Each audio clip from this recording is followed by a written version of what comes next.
আজকে আমরা যারা আজকে আমাদের বিরুদ্ধে অনেক কথা বল গল্প কাহিনী বানিয়েছেন, তারা আজকে চুপ করে গেছেন। এটা শুধু আমার মুক্তির কারণেই। আমাদের এর আগে যাদের ফাঁসি দেওয়া হয়েছে, পূর্ণাঙ্গ রায় বের হলে আমরা দেখতে পাবো তাদের ফাঁসিকেও অন্যায়ভাবে হত্যা করা হয়েছে তাদেরকে। এই হত্যাকাণ্ডের সাথে যারা যেখানে যেভাবেই জড়িত, আমি আপনাদের মাধ্যমে সরকারকে জানাতে চাই, তাদেরকে আইনের আওতায় এনে শাস্তির বিধান করা হোক, নাহলে বাংলাদেশে আইনের শাসন থাকবে না। আজকে আমাদের আদালতে আজকে মানুষ আস্থা অর্জন করতে শুরু করেছে। আগে আদালত চলত দলীয় রাজনীতির কারণে, দলীয়ভাবে চলতো। এখন সে আদালত দলীয় মুক্ত হয়েছে। আলহামদুলিল্লাহ, স্বাধীন দেশের স্বাধীন আদালত, যার কারণে আমি আমার পক্ষে রায় পাওয়ার সুযোগ পেয়েছি।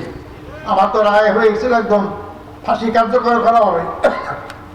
কিন্তু কি আল্লাহ রহমত, আমি মুক্ত হলাম। আমার বিচারপতি যারা আমাকে ফাঁসির আসামি হিসেবে ঝোলাবার চেষ্টা করলো, তারা কোথায় আজকে? তাদেরকে আর খুঁজে পাওয়া যায় না। এটাকে আমরা করেছি, মহান রব্বুল আলামিন করেছেন। আল্লাহ সব কিছুই করতে পারেন। 5ই আগস্টটা সবচেয়ে বড় প্রমাণ। জামাত ইসলামী, বিএনপি, বিভিন্ন দল আমরা 15.5 আন্দোলন করলাম, সরকারে কিছুই করতে পারলাম না। আর বিশ্ববিদ্যালয়, কলেজ, স্কুলের সাধারণ ছাত্ররা যে আন্দোলন গড়ে তুলল, আওয়ামী লীগের পতন হতে বাধ্য হয়ে গেল এবং আল্লাহ সরাসরি এই পতন ঘটিয়েছেন। সংগ্রামী ভাই বন্ধুগণ, আমি তাই এই সমস্ত যুবক ভাই যারা এখনো জীবিত আছেন, যারা বিপ্লব ঘটিয়েছেন, তাদের অভিনন্দন জানাই, তাদেরকে স্যালুট জানাই।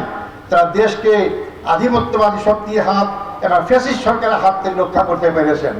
যারা এই আন্দোলনে, বিগত আন্দোলনে জীবন দিয়ে শহীদ হয়েছেন, অনেক ভাই পঙ্গু হয়েছেন। আমি পিজি হাসপাতালে চিকিৎসার জন্য এসেছিলাম, সেখানে অনেকে পঙ্গুত্ব বরণ করে এখন তার কাতরাচ্ছেন, তাদের চিকিৎসার সমান সুযোগ দেওয়া হচ্ছে না। আমি তাদের সুচিকিৎসার দাবি করছি এবং এদের ত্যাগ আল্লাহ কবুল করেন, সে দোয়া আল্লাহর কাছে আমি করছি। সংগ্রামী ভাই ও বন্ধুগণ, আজকে আমি মুক্ত, আমি আজকে স্বাধীন। আমি আপনাদের কাছে বলতে চাই, যে অপরাধে আমাকে ফাঁসি দেওয়া হয়েছে, আল্লাহর কসম আমি সেই অপরাধের সামান্যতম জড়িত ছিলাম না। টানা 7ম-বারের মতো বেস্ট টিস্যু পেপার ব্র্যান্ড হিসেবে স্বীকৃতি পেয়েছে বসুন্ধরা টিস্যু। আমাকে অন্যায়ভাবে করা হয়েছে, অন্যায়ভাবে করা হয়েছে। একজন বলেছেন, আমি শুধু আফসোস করি, আমার বিরুদ্ধে যারা অভিযোগ গঠন করেছেন তারা করতেই পারেন, কিন্তু বিচারপতি যারা হবেন তাদের তো বিবেক থাকা দরকার। 3 কিলোমিটার দূর থেকে আমাকে নেকি দেখেছে। এই 3 কিলোমিটার মাঝখানে আমাদেরকে অনেক বাড়িঘরও ছিল। এটা কি সাধারণ, এটা কি সম্ভব? 3 কিলোমিটার দূর থেকে এই চোখ দিয়ে কি দেখা সম্ভব? যারা সাক্ষী দিয়েছেন তারা দিতে পারেন, মিথ্যা সাক্ষী দিতে পারেন, কিন্তু বিচারপতি বিবেক গেল কোথায়? এরা বিবেক বিক্রি করেছিল আরেক জায়গায়। এই বিবেকহীন বিচারপতি যতদিন বাংলাদেশে থাকবে, ততদিন বাংলাদেশের লোকরা সুবিচার পাবে না। আল্লাহ রহমত, 5ই আগস্টে বিপ্লবের পর আমরা সে সুবাতাস দেখতে পাচ্ছি। বিচারালয় এখন তারা স্বাধীন হয়ে বিচার করার সুযোগ পাচ্ছে। এখানে রাজনৈতিক কর্তৃত্ব অথবা রাজনৈতিক খবরদারি এখানে নাই বলে আমি জানি।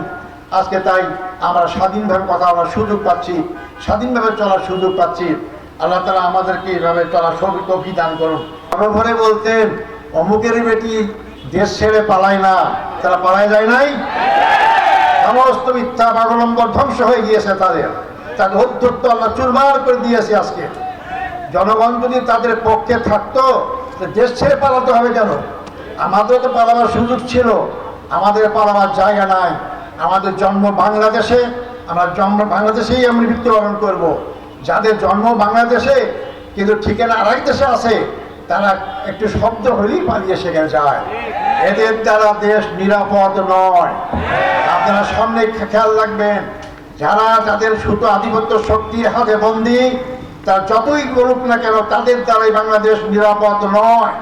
তাই বাংলাদেশের জনগণের মধ্যে থেকেই যারা বাংলাদেশের জনগণের মধ্যে কাজ করে, তারাই আপনাকে নিরাপত্তা দিতে পারে, তারাই দেশের স্বাধীনতা সর্বহত রক্ষা করতে পারে, তারাই দেশের সীমানা রক্ষা করতে পারে, তারাই আপনারা আমাদের ইমান, আকীদা, চিন্তা, চেতনা রক্ষা করতে পারে।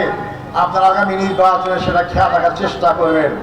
সংগ্রামী ভাই ও বন্ধুগণ, আমি আপনাদের কাছ থেকে একটা জিনিস জানতে চাই, সেটা হচ্ছে আমার সম্পর্কে বলা হয়েছে নির্বাচনের কথা। নির্বাচন কখন হবে আমি জানি না, আমরা চাচ্ছি নির্বাচন তাড়াতাড়ি হোক। এপ্রিলের মধ্যে বলা হয়েছে, এর মধ্যে সংস্কার শেষ করতে পারে আমরা এপ্রিলের মধ্যে নির্বাচন অংশগ্রহণ করবো ইনশাআল্লাহ।